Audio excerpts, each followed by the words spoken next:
Hello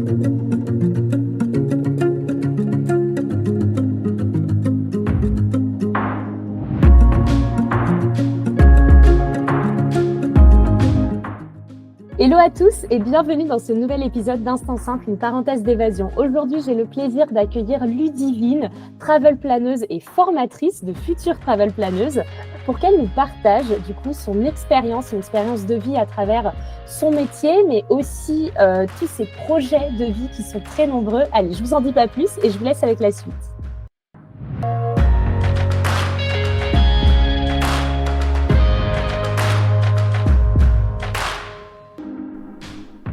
Bienvenue sur Instant Simple, une parenthèse d'évasion. Je suis Lina, coach de vie certifiée et voyageuse solo passionnée.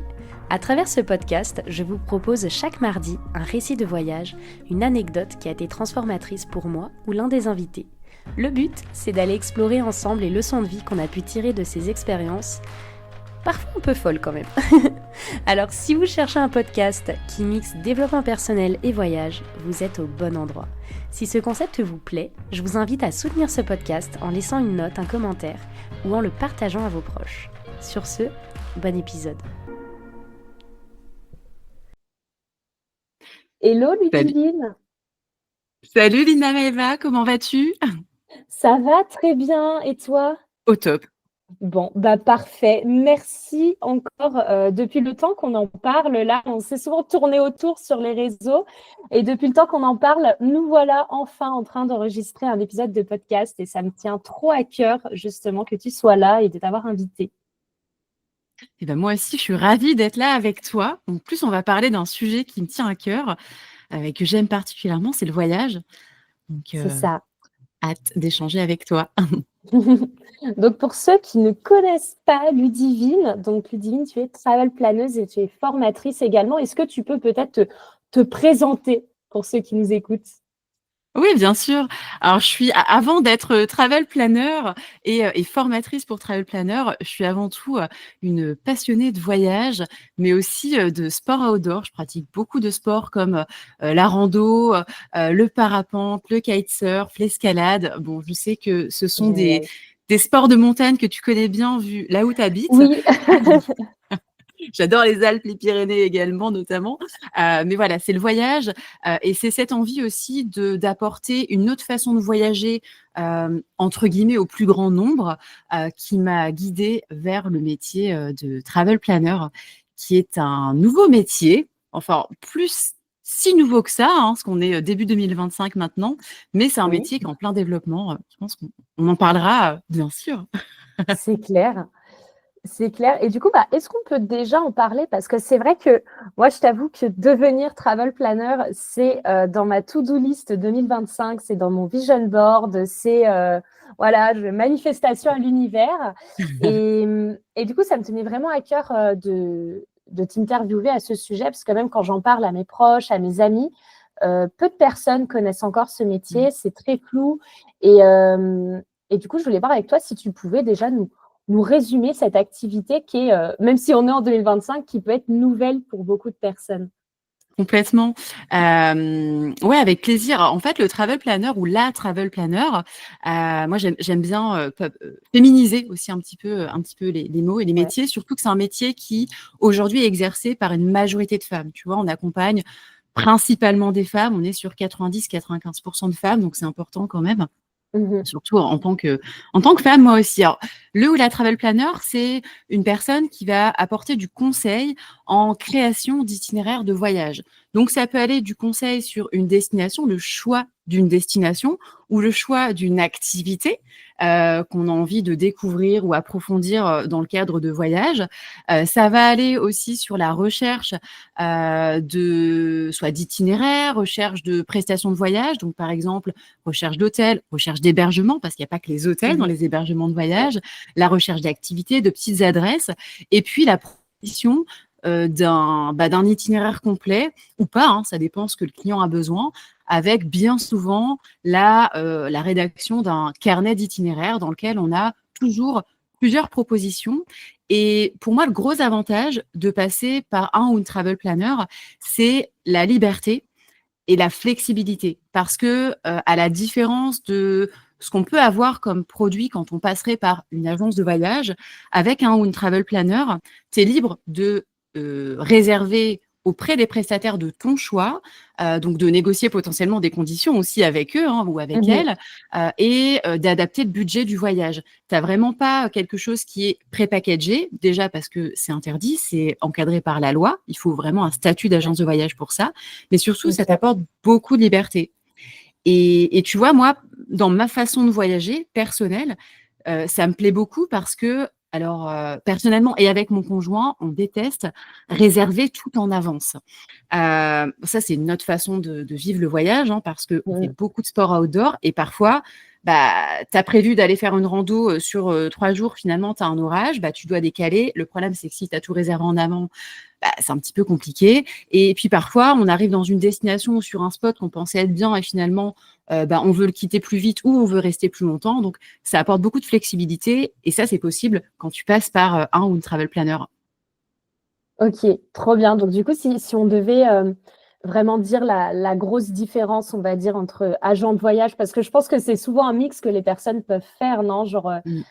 travel planner et agent de voyage, c'est quoi vraiment la différence? C'est du coup que quand tu passes par un travel planner, c'est à toi en tant que particulier de réserver les choses. Enfin, c'est pas le travel planner qui va réserver à ta place, c'est ça? Totalement.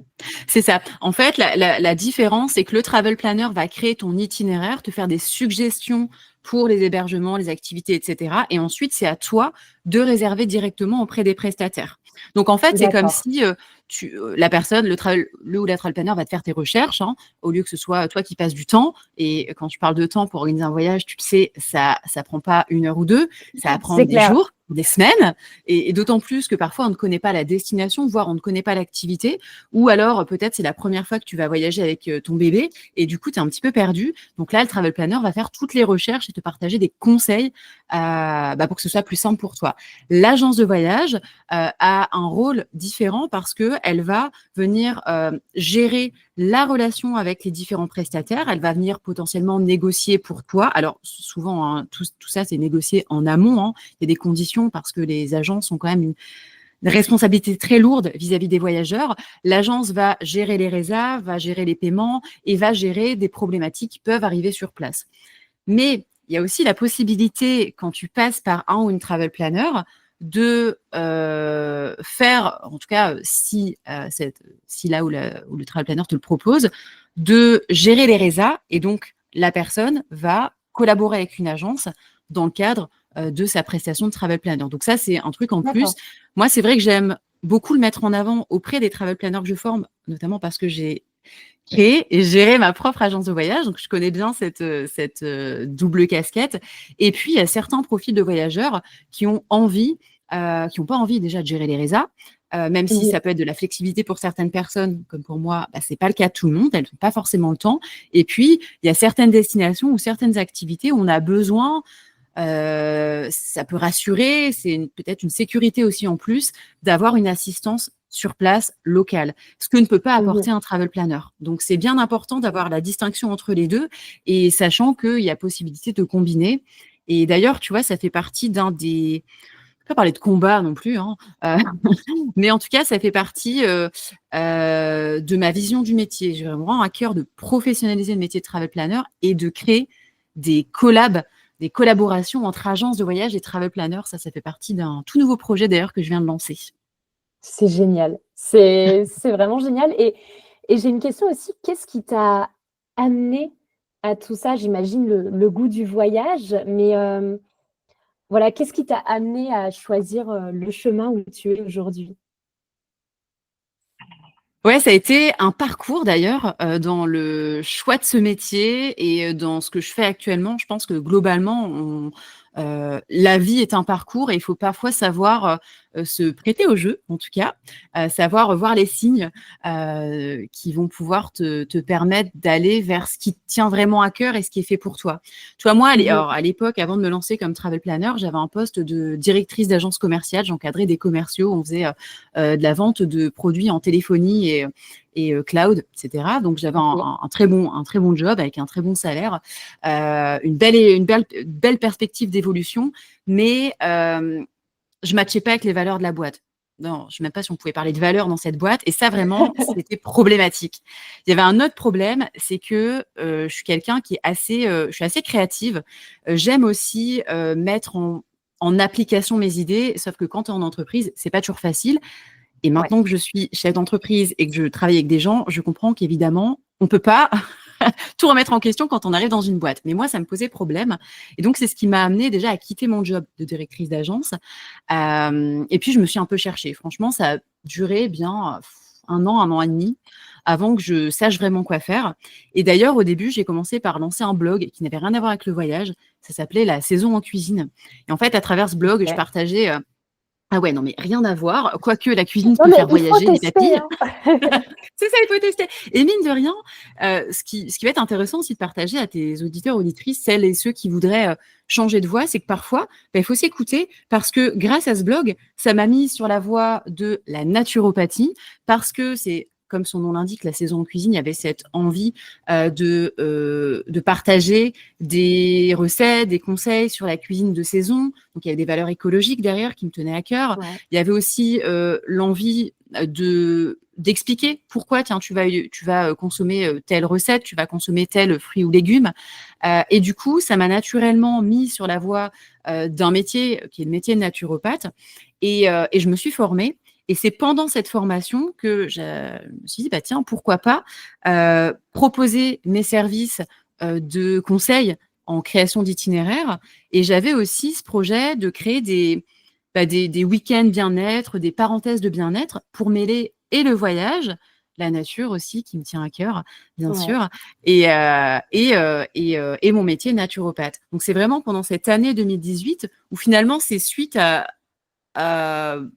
en fait, juste à avoir écouté mon intuition et ce que j'avais envie de faire, que j'en suis venue à développer mon activité de travel planner. Alors, à l'époque, ça ne s'appelait pas travel planner. D'ailleurs, il y en avait très peu qui s'étaient lancés. C'était vraiment très peu connu. Mais en tout cas, ça a été les premiers moments en tant que travel planner. Et puis après, ça a évolué vers d'autres projets encore. Incroyable. Et tu as vraiment là, je trouve, transmis un beau message aux personnes qui nous écoutent parce que souvent, c'est un peu ce qu'on me dit aussi par rapport à mon activité. Quand on me demande ce que je fais dans la vie, genre, c'est toujours la petite question de, bah, je fais ce que j'aime, mais après, factuellement, c'est compliqué à expliquer.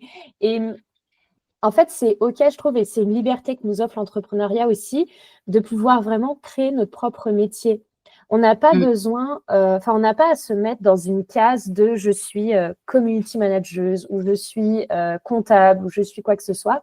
Et vraiment, ce fait, comme tu as expliqué, d'essayer des choses, de tenter des trucs. Et dans tous les cas, ce sera jamais perdu, même si ce blog, je ne sais pas si tu l'alimentes encore aujourd'hui. Non, J'ai pas mais le temps. voilà, tu n'as pas le temps, mais j'imagine que ça t'a apporté beaucoup de choses et que tout ce que tu as appris avec ce blog, ce n'est pas du savoir qui est perdu, même si aujourd'hui, il n'est plus alimenté, par exemple. Complètement. Tu vois, grâce à ce premier blog, déjà, j'ai pu apprendre à créer un site web toute seule. J'ai pu apprendre, je me suis formée sur le référencement. Et du coup, sur les sites que j'ai créés par la suite, j'ai pu faire toute seule. J'ai pu avoir une bonne stratégie SEO et ça m'a permis d'avoir du trafic parce que, en fait, tu sais, hein, comme beaucoup de personnes qui se lancent dans l'entrepreneuriat, on se dit, ah bah, un site internet, c'est hyper important. Oui, c'est important. Alors, ça dépend de la stratégie de com qu'on a, mais ça peut être important si on met en place les bons outils derrière. Parce qu'avoir un site internet sans générer du trafic, c'est un petit peu comme avoir une boutique dans une ville, dans la ruelle d'une ville mal placée, quoi, tu vois. Donc, C'est ça. donc ouais, ça m'a appris beaucoup. Et je pense que toutes les expériences sont bonnes à prendre. Il faut savoir tirer des leçons positives de chaque expérience, même si l'expérience finalement s'est révélée être un échec. Moi, j'ai un rapport à l'échec qui est peut-être un peu différent de la majorité des gens parce que je vois plutôt le côté positif dans les échecs que j'ai. Je me dis pas, ah là là, j'ai échoué. Oui, il y a des projets que j'ai fait échouer. J'ai fait une liquidation d'entreprise aussi. On peut dire c'est un échec, mais non. En fait, ça m'a permis de rebondir. Ouais. Et en fait, il faut juste l'assumer et en tirer des leçons positives, en tout cas. C'est mon état d'esprit et, Je te et ça me va rejoins. bien. Je te rejoins à 100% là-dessus. Genre, quand je pense aux échecs que j'ai eus, en fait, j'arrive pas à trouver un échec dans ma vie. Et, et genre, ça veut. Non, mais tu vois ce que je veux dire? Genre, ça veut pas Ouais. dire que j'ai eu une vie parfaite, etc. Mais, genre, en fait, pour moi, j'ai jamais échoué. Alors que dans les faits, tu vois, je sais pas, j'ai démissionné d'un CDI. Enfin, tu vois, dans les faits, j'ai fait des choses qui pourraient être assimilées à un échec pour beaucoup de personnes, mais Mm. des fois, ça s'inscrit tellement dans un chemin de vie, tu sais, dans une logique d'évolution Mm. que, en fait, tu vois pas ça comme un échec. Et c'est vrai que tu as raison de dire, on n'a pas à s'auto-flageller de ne pas avoir mené tel ou tel projet à bien, etc. Dans tous les cas, on en ressortira quelque chose de positif et ça nous aidera Mm. à avancer. Clairement. Et j'avais une question, du coup, au niveau, si on retourne à l'activité de travel planner ou travel planning, je ne sais pas si on peut Yes. le On dire comme peut, bah, ça. Mais justement, quand tu as commencé en fait à exercer, j'ai l'impression, et c'est un sujet que j'ai vraiment envie d'aborder parce que en tant que s'il y a d'autres auto-entrepreneurs qui nous écoutent, je pense que le syndrome de l'imposteur, on l'a tous peut-être connu, plus ou moins intensément, mais on l'a tous connu. Est-ce que quand tu as commencé à créer tes premiers itinéraires voyage, est-ce que tu as fait face justement à ce syndrome un peu de l'imposteur? Est-ce que tu te sentais légitime dans cette activité? Ouais, je me sentais légitime dans cette activité. J'ai pas ressenti le syndrome de l'imposteur, en tout cas sur la création d'itinéraires. Parce que j'ai fait le choix Mhm. de me spécialiser immédiatement dans des destinations que je connaissais et des activités que je connaissais aussi. Donc ça m'a Ouais. aidé à pas ressentir de syndrome de l'imposteur. Donc, tu vois, par exemple, c'était tout ce qui est lié au sport outdoor et les sports outdoor que je ne connaissais pas, et ben en fait, je les proposais pas. Ou alors, j'allais faire une collaboration avec une personne ou une agence voilà, que je connaissais qui avait cette spécialité. Donc, sur la partie création d'itinéraire, non, j'ai pas ressenti de syndrome de l'imposteur. Après, le Ok. syndrome de l'imposteur, je l'ai déjà ressenti vis-à-vis et encore, est-ce que c'est syndrome de l'imposteur ou c'est plus, tu vois, de la comparaison avec d'autres entrepreneurs? Mais à vrai dire, c'est bien que tu me poses la question parce que j'ai jamais réellement senti, enfin, je me souviens pas avoir ressenti un syndrome de l'imposteur parce que, Mais c'est très bien, hein, on n'est pas obligé ouais, d'avoir et ressenti, mais non, c'est mais bien de savoir. tu vois, le fait, je pense, de me dire, bah, en fait, je vais faire le point sur les compétences que j'ai acquis, les connaissances que j'ai, et de partir de ça, quand j'ai, à chaque reconversion, parce que j'en ai eu plusieurs, bah, du coup, je suis partie de ça, bah, ça aide en fait à pas ressentir de syndrome de l'imposteur. Alors après, des fois, il y a aussi le fait de suivre une formation, ça peut aider, évidemment. Heu Oui. S'informer, alors la formation, c'est pas uniquement faire une formation à l'école, ça peut être une formation en ligne, ça peut être se former aussi, via des tutos et cetera, quoique c'est un peu plus compliqué, parce qu'on a tendance peut-être à s'éparpiller et pas à savoir quoi chercher. Mais c'est, aussi écouter des podcasts, lire la presse, regarder des documentaires et cetera. Donc non, en tout cas, j'ai ressenti plus de comparaison. J'ai tendance à me comparer et en plus de façon négative, ça se travaille, que le syndrome de l'imposteur. Ok, c'est ultra intéressant. Et aujourd'hui, dans ton activité, donc en tant que travel planeuse, donc là, si on prend que ce côté-là et pas le côté formation, Yes. euh, est-ce que tu as commencé à proposer des itinéraires dans des lieux que tu ne connaissais pas, par exemple, ou pas?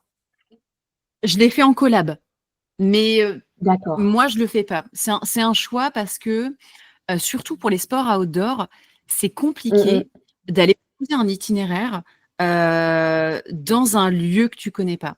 Tu vois, je vais prendre l'exemple de l'escalade, par exemple. Or la rando, c'est un peu plus simple quand même, parce qu'on trouve beaucoup d'informations sur internet, on peut échanger avec des guides, enfin, c'est plus facile. Mais il y a des sports comme l'escalade, il y a des sports aussi comme le kitesurf ou le parapente, enfin, tu vois, des sports un peu plus, mm. heu Technique. ouais, technique, où Mm. là, en fait, Ouais. si tu as pas été sur place, c'est compliqué. Je prends l'exemple du kitesurf. Alors, je suis désolée, ça parlera peut-être pas à beaucoup de personnes, mais s'il y a des nanas qui écoutent, mais faites du kitesurf, les filles, c'est vraiment génial comme sport. Parfois, non, mais c'est vraiment trop cool. Et en plus, parfois, J'aimerais trop se dit, essayer. ah, mais il faut. Et on pense qu'il faut des bras et tout, mais non, il faut un peu d'abdos. Bref, mais tu vois, le kitesurf, si tu n'as jamais été sur le spot, bah, c'est pas forcément facile de sentir, bah, tiens, c'est quoi la force du vent? Et puis, enfin, voilà, c'est pour ça que moi, dans l'activité en tout cas dans le positionnement de l'activité que j'ai choisi, c'est important de connaître les spots. Après, c'est pas le cas de tous les travel planners parce que il y en a beaucoup que je forme qui proposent des itinéraires dans des lieux où ils n'ont jamais été, ou alors ils y sont allés il y a 3 ans, il y a 4 ans, il y a 5 ans. Évidemment, ça a changé. Mais quand tu es sur des itinéraires plus touristiques, entre guillemets, hein, il y a moins de nécessité à être allé sur place ou à connaître tous les spots que tu vas recommander parce que tu trouves beaucoup d'informations. Il y a beaucoup de façons de venir valider la qualité. D'accord. Ok, merci pour ta réponse. C'est ultra intéressant. Enfin, genre, je suis passionnée par ce sujet de toute façon. Et est-ce que tu pourrais nous donner peut-être une petite anecdote, je sais pas, une petite anecdote d'un voyage que tu as dû organiser et il y a quelque chose qui s'est passé de marrant, de moins marrant, je sais pas. Quelque chose qui t'a marqué un jour. Un truc qui m'a marqué. Ah, tu me poses une colle là sur. Une anecdote, quoi. Ah, une anecdote. Alors moi, je suis pas très douée pour me rappeler d'anecdotes en particulier. Non, après, je vais plutôt te parler de. Alors, j'aimais beaucoup organiser des séjours. Un truc que j'adore faire, moi, c'est le bivouac. Et alors, Ok. quand j'ai eu ma propre agence de voyage, comme je te disais tout à l'heure, sous la marque Happy Trek. Et alors ça, c'était un truc qui me tenait particulièrement à cœur, de proposer des séjours qui soient. Alors, il y avait l'organisation de séjours sur mesure, et puis il y avait des organisations de séjours où tu partais avec un groupe de personnes. Et ce que j'aimais en particulier, c'était aider les personnes à apprendre en fait grâce au voyage, parce que je pense que le voyage a aussi cette dimension pédagogique. Voilà, tu apprends des choses grâce au voyage que tu peux ensuite venir répliquer ou en tout cas adapter dans ta vie au quotidien. Et ça me plaisait beaucoup avec les voyages, plutôt les voyages groupes, tu vois, thématiques que je proposais. Alors, les séjours bivouac, c'était les séjours où j'allais quasiment systématiquement. Et c'était toujours génial pour moi de voir l'émerveillement, tu vois, dans les yeux des gens qui se lèvent le matin, même s'il fait froid. Je sais pas si tu as déjà fait du bivouac. Alors, je sais que ça va paraître fou, mais j'en ai jamais fait alors que je vis au milieu de la montagne. Là, clairement, je suis entourée de montagnes, j'en ai jamais fait. Mais c'est vraiment quelque chose que j'ai envie de faire et je comprends pas comment je suis arrivée à 27 ans, j'ai vécu ici et que c'est toujours pas arrivé. Ah, écoute, il y a pas, voilà, rien n'est trop tard. Justement, tu peux y aller ce week-end. Bon, là, il y a un peu de neige Ouais, quand même. alors, il y a un peu de pluie, un peu de neige, il fait très froid. C'est peut-être pas le meilleur moment, tu vois. Ah bah, ça fait penser à une anecdote, si, quand même.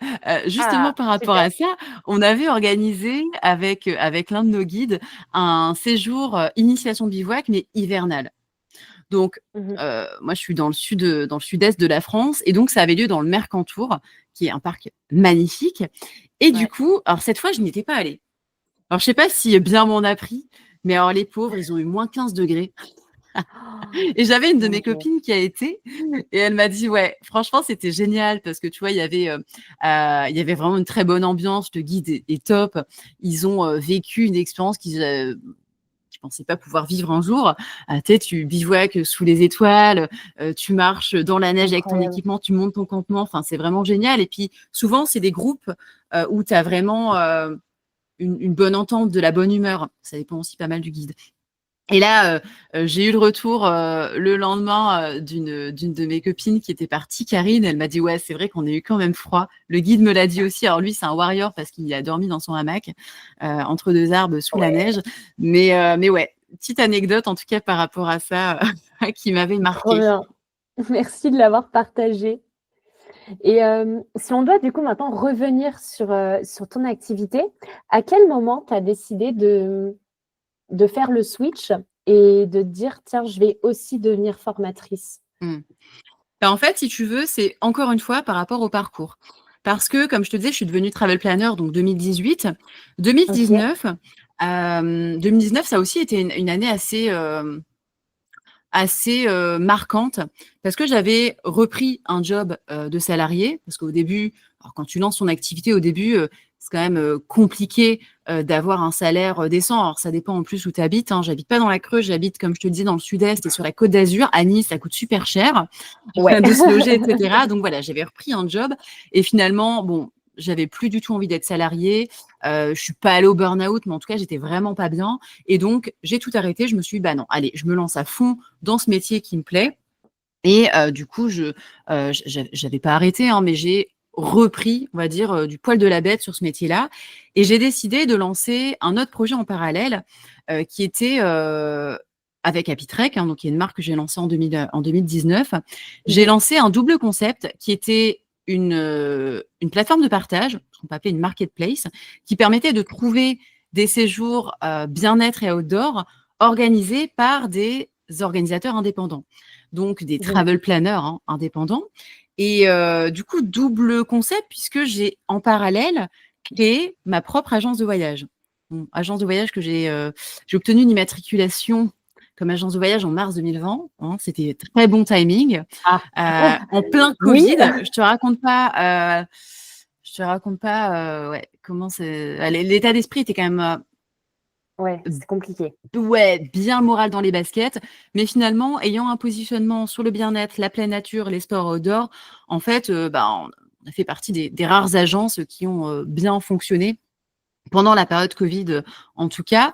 Et du coup, dans le cadre de cette marketplace, bah, justement, j'ai échangé avec beaucoup de créateurs, créatrices ou de futurs créateurs et créatrices de voyages.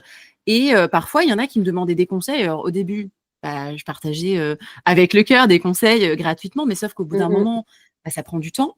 Et C'est puis, ça. bah, j'ai commencé à proposer des accompagnements payants. Et c'est comme ça que j'ai mis un pied dans la formation. Au début, c'était pas en ligne, c'était pas du tout mon activité principale. Mon activité principale, c'était de créer des itinéraires, créer des voyages.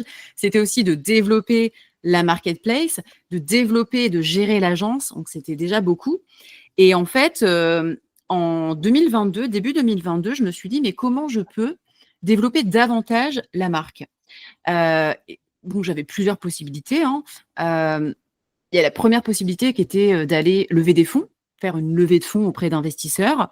Mmh Ça, mh. c'était pas trop mon truc parce que moi, j'aime la Ouais, liberté et j'aime la c'est liberté ça. de gérer ma boîte comme je le veux, de gérer, voilà. Et j'étais pas du tout à l'aise avec ça. Donc du coup, pour développer la marque, je me suis dit, mais pourquoi pas créer un réseau de travel planners indépendants qui serait rattaché à ma marque, à la marque Happytrek. Et donc, j'ai lancé ce projet. J'ai toujours plein d'idées à la minute, mais celui-là a été lancé. J'ai échangé avec une centaine de personnes, bah, que des femmes, hyper intéressées, qui adhéraient à fond à la marque, etc.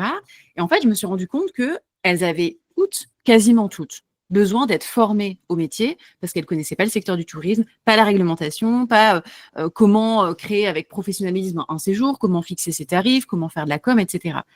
Et là, je me suis dit, waouh, en fait, je dois gérer ma marketplace, l'agence, le réseau, les former. Et là, en fait, j'ai un peu pété un câble. Je ne peux pas parler de burn-out parce que des fois, on parle un peu trop du burn-out. Le vrai burn-out, tu mets des années à t'en remettre. Donc, ce n'est pas ce que j'ai vécu. Mais en tout cas, j'ai eu Mmh un mh. gros ras-le-bol. Et là, je me suis dit, bah, il faut que je prenne une décision parce que sinon, je vais aller droit dans le mur. Donc, première décision en mai-juin 2022, j'ai arrêté la marketplace. D'autant plus qu'il y avait il y avait une nouvelle réglementation technique qui était un peu chiante à mettre en place. Moi, je ne suis pas Mmh. développeur, donc c'était un peu compliqué. J'ai gardé l'agence jusqu'à octobre 2022. Ça me permettait de finaliser certains séjours.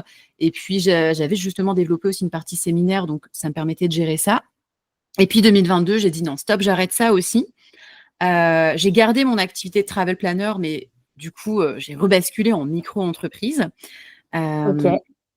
et puis, j'avais une liste de personnes intéressées par la formation pour créer une activité de travel planner. J'avais 30 personnes dans la liste. Je me suis dit, bon, bah, tu sais quoi, je vais relancer cette liste. En septembre, octobre, je relance cette liste. Et puis, j'ai 1, 2, 3 personnes qui m'ont dit, bah ouais, je suis intéressée. Et voilà, on était quand même à l'époque où c'est bon, Covid était passé, les formations en ligne, c'était beaucoup plus usuel. Moi, d'ailleurs, j'en avais acheté pas mal. Mhm. Je me suis dit, bah, pourquoi pas digitaliser la formation? Parce que le fait de le faire en coaching, tu vois, 10 heures de coaching, tu n'apprends pas autant. Là, aujourd'hui, la formation, on a près de 70 heures de contenu, donc on n'est quand même pas sur, Ouais. le même volume. Et du coup, ça permet la formation en ligne de revenir sur les modules. Des fois, tu es un petit peu fatigué. Tu vois, je faisais des sessions de coaching. Des fois, je sais que la personne en face, elle n'était pas à fond, ou elle était un peu fatiguée, ou elle me reposait des questions derrière, tu vois. Donc, c'était pas Mhm. forcément toujours très optimal pour elle et pour moi. Et donc, j'ai digitalisé la formation comme ça, fin 2022. Voilà comment Incroyable. j'ai mettre les pieds Un dans la. parcours, un parcours vraiment. Non, ton parcours est incroyable et je crois que j'ai une question et peut-être qu'on se la pose tous. Euh, parce qu'on a tous 24 heures dans une journée, on s'entend.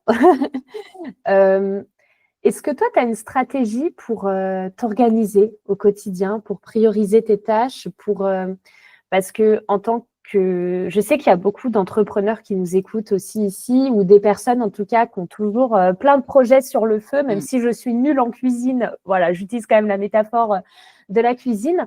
Mais quand on a plein de projets comme ça en tête, comment toi, tu faisais pour organiser ton temps et pour prioriser les tâches?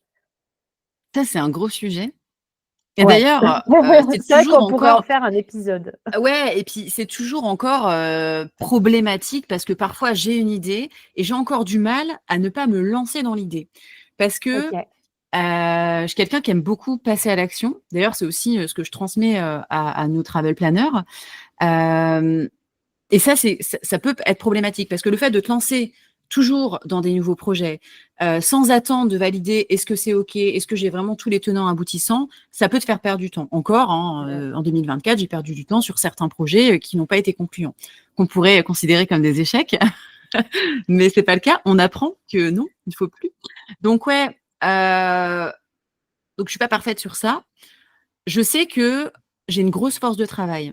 Je le sais parce que c'est mon conjoint qui me le dit. Tu te rends pas compte de la quantité de travail que, que tu déploies, en fait. Et ça, faut aussi en avoir conscience parce que parfois, on peut se dire, ah bah tiens, telle personne a tel résultat, mais oh, je m'en sentirais pas capable, ou alors, enfin, peu importe. Et ouais, ça, c'est des heures, des jours de travail. Je peux pas te dire que je travaillais que 2 jours dans la semaine ou quelques heures dans ma journée. Je suis pas du genre, avant le métier de travail planner, du style, tu travailles 2 heures par jour et après, tu squattes sur un transat, quoi. Non, ça, c'est pas vrai. Mm, Si tu veux réussir dans une activité, eh ben, il faut se relever les manches, il Retrousser faut les y aller, manches. il faut bosser. Bon, bien sûr, avec de la méthode, etc. Mais ouais, c'est clair que j'ai énormément bossé et ça, il n'y a pas de secret, quoi. Après, évidemment, je me suis organisée au fur et à mesure, d'autant plus que, comme tu le sais, j'ai ces 2 activités qui est le voyage et la formation. Mais finalement, dès que je me suis lancée dans l'entrepreneuriat, il y avait déjà plusieurs activités. Et en fait, ouais, je travaille par bloc de temps. En plus, on a des activités qui sont saisonnières, que ce soit dans la Mhm. formation ou dans le voyage. Le voyage, c'est saisonnier. Toi, il y a des saisons où il y a plus de demandes que d'autres. Forcément. Et du coup, je travaille comme ça. Et la formation, c'est pareil. En formation, on sait que début d'année, septembre, c'est des périodes plus intensives. Donc, je m'organise Mhm. comme ça. Et Ok. ensuite, dans ma semaine, je travaille par bloc de temps. Tu vois, par exemple, aujourd'hui, j'ai une équipe qui bosse avec moi. Donc, j'ai dû aussi organiser ça parce que sinon, en fait, on me sollicite tout le temps. Ça peut être un appel, un WhatsApp, un mail, etc. Et là, ça peut vite être le chantier. Donc, j'ai mis en place une organisation qui est que le lundi, je vais faire des calls avec la team, mais ça pourrait être le lundi, je vais aussi appeler des clients ou relancer des clients, par exemple, que ce soit sur la Mhm. formation, sur le voyage. Pareil, système de bloc de temps. Ensuite, le matin, généralement, je suis deep focus sur des tâches qui demandent de la concentration, par exemple de la création d'itinéraires, ou ça peut être aussi de la création de contenu, ou de la création de support de formation. Ça, je fais ça souvent le matin parce que je suis bien fraîche. Et puis Mhm. l'après-midi, là, j'ai des blocs de temps plutôt liés soit à de la compta, un peu chiant, mais bon, Super. faut le faire. Il faut le faire. Non, mais suivre ces chiffres, c'est hyper, hyper important. Si on le fait pas, on ne sait pas où on va et c'est problématique. Donc ouais, des tâches un petit peu plus où j'ai pas besoin d'être hyper concentrée, quoi. Donc voilà comment je m'organise. Et globalement, sinon, sur la semaine, le lundi matin, je fais toujours c'est quoi mes priorités. Et tu vois, j'ai un agenda papier en plus de l'agenda digital. Et notamment, en début de mois, de semaine, je me dis, bah, c'est quoi mes 3 priorités de la semaine? Et fin de semaine, Ok, le jeudi ou le vendredi, je me dis, bah, OK, sur quoi j'ai avancé?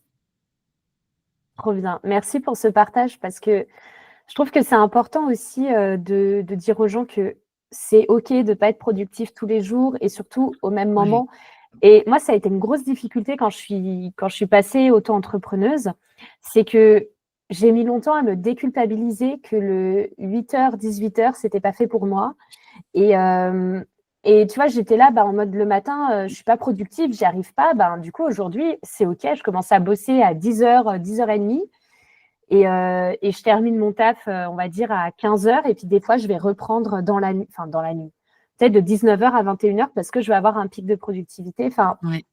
c'est important quand on a ce pouvoir-là de pouvoir gérer notre temps et notre productivité, de l'adapter à nos ressentis, à nos besoins, en fait, à comment on est fait. Carrément, c'est l'un des avantages de l'entrepreneuriat et tu vois, je sais qu'il y a des personnes qu'on a formées qui ont pu adapter leur planning à leur, bah, finalement à leur vie perso. Tu vois, quand tu as des enfants, par exemple, et ben, tu as peut-être Oui. pas forcément envie de commencer à 8h du matin parce que tu veux les emmener à l'école, tu veux pouvoir aller les chercher, tu vas être dispo pendant les vacances scolaires et cetera. Bon, moi, c'est pas encore le cas, je suis bientôt maman, mais pour l'instant, j'ai, 100 de mon temps pour, me consacrer à mon entreprise. Mais oui, il y a cet avantage aussi, comme tu dis, de choisir tes heures, les moments où tu es plus productif ou productive, quoi. Ouais. Et justement, si on rebondit sur cette info-là que tu viens de nous dire, donc tu es une future jeune maman. Ah ouais. Euh, Juste avant qu'on lance l'enregistrement de ce podcast, on avait parlé un peu parce qu'on trouvait que ça pouvait être un sujet très intéressant en fait à aborder là avec vous, auditeurs, auditrices. Euh, Comment tu envisages du coup l'arrivée, enfin voilà, tout le changement que l'arrivée que ce bébé va provoquer indéniablement. Comment Mmh. tu envisages tout ça? Alors déjà, à la base, on voulait pas forcément d'enfants avec mon conjoint parce Mhm. que, on avait peur des contraintes. En fait, autour de nous, il y a beaucoup de personnes qui, une fois qu'elles ont été, parents, papa, maman, bah, en fait, s'empêchaient de faire plein de choses. Ouais. S'empêcher de sortir au resto, s'empêcher, de voyager notamment et ça, nous, on n'avait pas envie parce qu'on adore voyager, on adore faire des sports outdoor comme je te disais et ça, c'était, vraiment problématique. Finalement, on a changé un peu notre fusil d'épaule parce qu'on s'est dit: «Beh et pourquoi pas le faire avec notre enfant?» Donc là, concrètement, je suis enceinte de 6 mois de 6 mois. On est en janvier, tu Mhm. sais, je sais même plus. Donc, c'est pour fin Ouais. mars On a arrêté de et compter. ouais et du coup, on a décidé, de partir, en voyage, alors plutôt en version, digital nomade parce que, bah, j'ai une activité qui me permet de travailler, bah, là où je veux. Ça, c'est l'avantage du métier de travel planner, mais c'est aussi le cas dans la formation. Et donc, on va Mhm. partir pendant presque 3 mois au Brésil, avec Clara, donc la petite, baby à naître. Du Incroyable. coup, voilà, on va partir pendant 3 mois.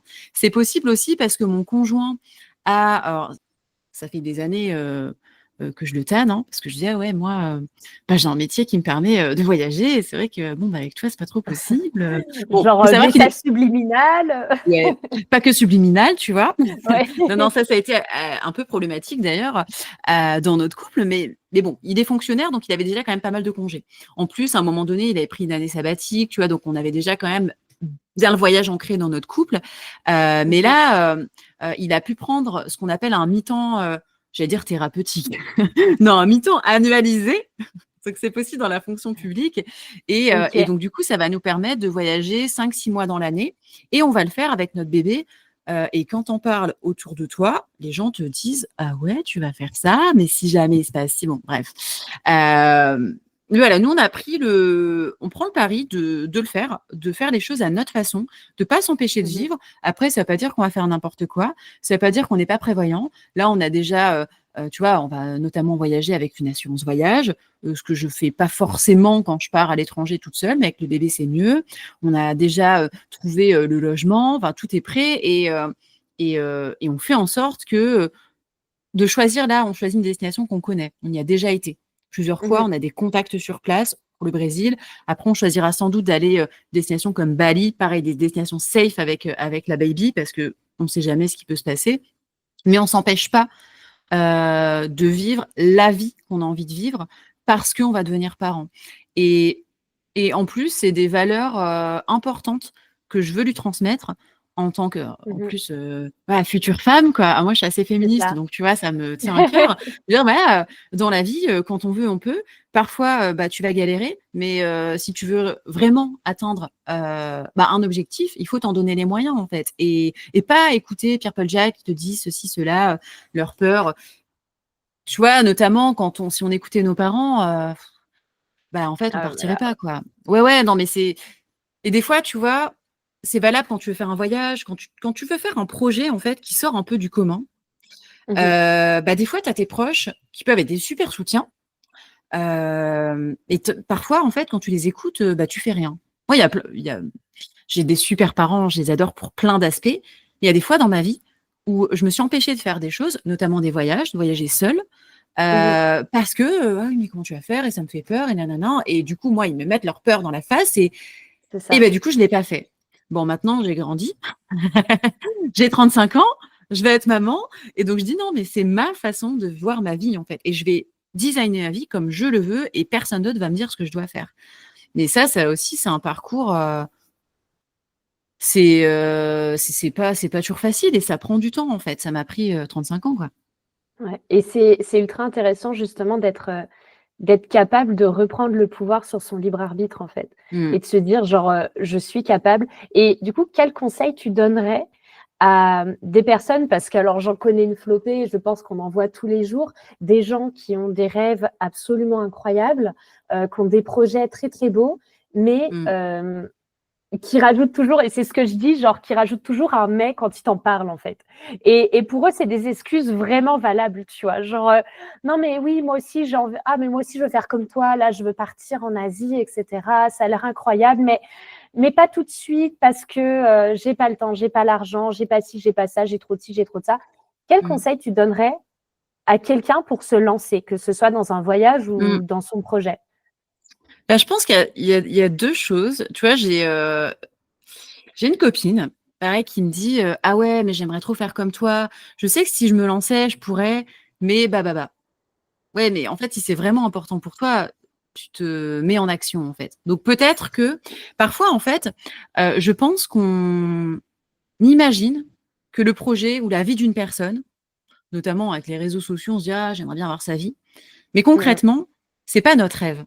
C'est pas vraiment ce qu'on a envie de faire. Ça touche peut-être pas nos valeurs, c'est pas si important. C'est juste, ah bah, on aimerait avoir ça. On se projette sur une vie qui finalement ne nous ressemblera pas.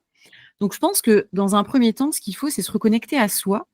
Alors, surtout en tant que femme, euh, on a de l'intuition. Alors, moi, Mhm. je travaille beaucoup sur ça. Et depuis que je suis enceinte, c'est beaucoup plus facile parce que j'écoute plus mon corps. Donc, c'est plus facile de me reconnecter à mon intuition. Mais sinon, je suis très mentale. Donc, ça a été pendant très longtemps compliqué. Ouais. J'étais pas assez liée à mon intuition. Ah, et il y a plein de fois où je me suis dit, ah, si je m'étais écoutée. Donc maintenant, je m'écoute plus. Mais tout ça pour dire que déjà, se reconnecter à soi, dire en fait, c'est quoi mes vrais besoins? Est-ce que le fait de voir cette nana sur les réseaux sociaux, ouais, elle est influenceuse, elle voyage tout le temps, est-ce que c'est vraiment ce que j'ai envie de faire? Est-ce que je me projette concrètement là-dedans? Ou pas, en fait? Et si oui, en fait, l'aimer, il n'y en a pas. Parce que je pense que la personne qui dit, ouais, alors j'aimerais bien faire comme toi, mais j'ai pas d'argent, ok? Bah, comment tu peux trouver de l'argent? C'est quoi le budget que tu as besoin? Tu as besoin de combien par mois? Tu as besoin de combien à l'année? Combien tu as besoin pour ça? Ah, bah, j'ai besoin de ça, ok. Et comment tu peux les trouver? Alors, soit la personne va être capable de faire ce cheminement par elle-même, mais sinon, elle peut se faire aussi accompagner. Le coaching, enfin, je veux dire, aujourd'hui, des coachs, il y en a Mhm. partout. Et moi, je me fais coacher. Enfin, je ne l'ai pas fait tout de suite au début dans l'entrepreneuriat parce que bah, déjà, c'était quand même moins développé.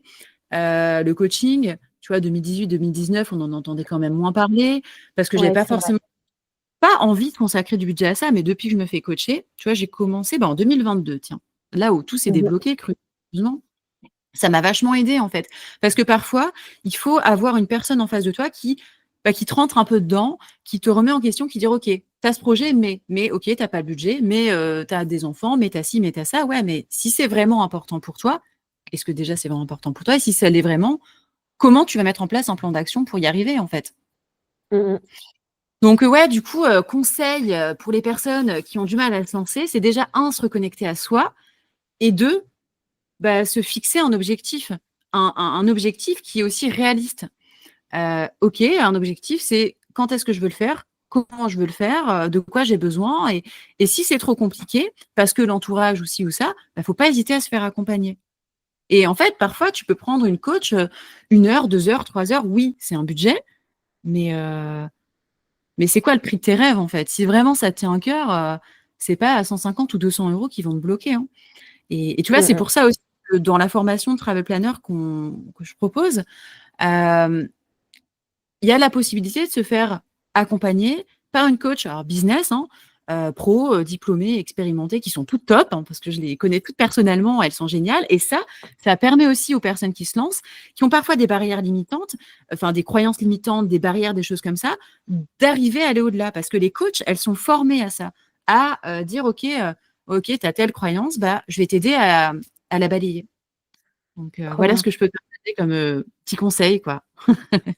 Merci beaucoup. Je vais regarder combien de temps ça fait déjà à peu près 45 minutes là qu'on parle de tous ces sujets et je trouve ça passionnant et tu es une personne, en tout cas que je trouve très inspirante, de par, son Merci. parcours et tu es le genre de personne et j'adore interviewer des personnes comme toi qui on a l'impression qu'elles ont eu 1000 vies en une, tu vois? Et et c et c'est ça ce que je trouve beau en fait dans la vie, c'est d'avoir cette capacité de se dire: «Bah, demain si j'ai ce rêve-là, ben, le tout c'est de commencer, c'est d'essayer, c'est de Mmh. faire un premier pas dans cette direction-là et d'y aller» et au final on se retrouve, enfin voilà, quand tu compares, je pense à toi de 2018 et la toi de maintenant, il y a des vies qui se sont passées entre Ouais, tellement. Et ça ne va pas s'arrêter. Non, mais c'est sûr que, moi, je trouve ça dommage et triste, de voir qu'il y a des personnes qui ne s'autorisent pas à rêver, alors bon, oui, il y a des situations de vie qui sont plus faciles que d'autres. Il y a Mmh des mh. personnes qui ont vraiment des difficultés, qui est compliqué, voilà, c'est parfois compliqué. Mais je vois aussi beaucoup de personnes qui ne s'autorisent pas. Moi, j'ai des amies, qui, tu vois, sont mamans et qui n'ont pas de temps pour elles versus, il y en a, qui ont énormément de temps pour elles. Alors pourquoi il y en a, tu vois, j'ai une amie, qui a un gros poste dans une, grosse boîte. Elle travaille énormément. Bah, pour autant, elle a le temps d'aller à la piscine plusieurs fois par semaine. Elle a le temps, d'aller au resto de temps en temps avec son chéri, tu vois? Elle prend le temps, en fait. Mmh Versus, mh. une autre copine qui, travaille 35 heures dans la semaine, qui travaille sur un volume beaucoup moins important, mais qui ne s'autorise pas et qui se plaint plutôt, «Ah bah, j'ai pas de temps pour moi», et tu vois? En fait, Ouais, je pense que c'est aussi une question d'état d'esprit, ce qu'on peut appeler le mindset. Et exactement. de choix aussi, en fait.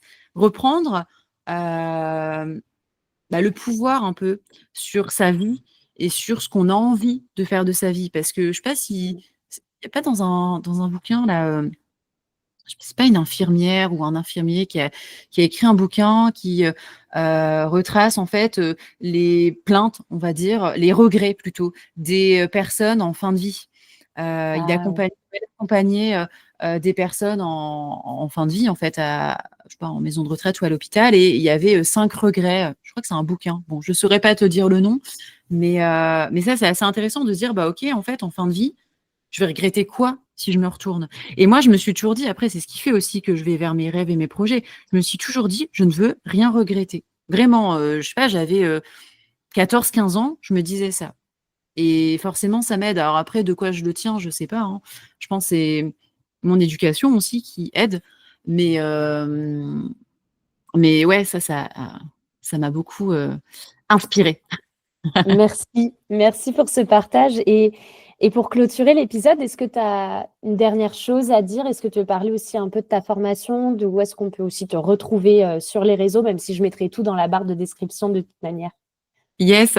Alors, j'ai 2 activités. Il y a l'activité de travel planner, donc j'organise, des itinéraires de séjour plutôt, orientés nature. Ça va être, par exemple, autour des sports outdoor, randonnée, bivouac, escalade. Alors, il y a des sports un peu, techniques et d'autres, beaucoup plus abordables. Ça peut se faire, aussi en famille. Donc ça, c'est avec Happy Trek, H-A-2-P-Y-T-R-E-K. Donc on a un site internet et aussi, des réseaux sociaux.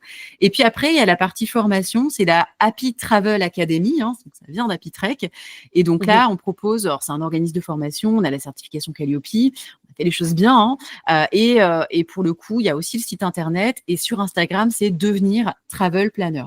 Il y a aussi une chaîne YouTube et puis un podcast qui s'appelle Nouvelles Impulsions. Et là, j'interviewe des personnes qui ont fait du voyage de leur quotidien, donc soit des pros du tourisme principalement, ça peut être des travel planners, des agents de voyage, des créateurs, créatrices de start-up, ou des personnes qui sont digital nomades.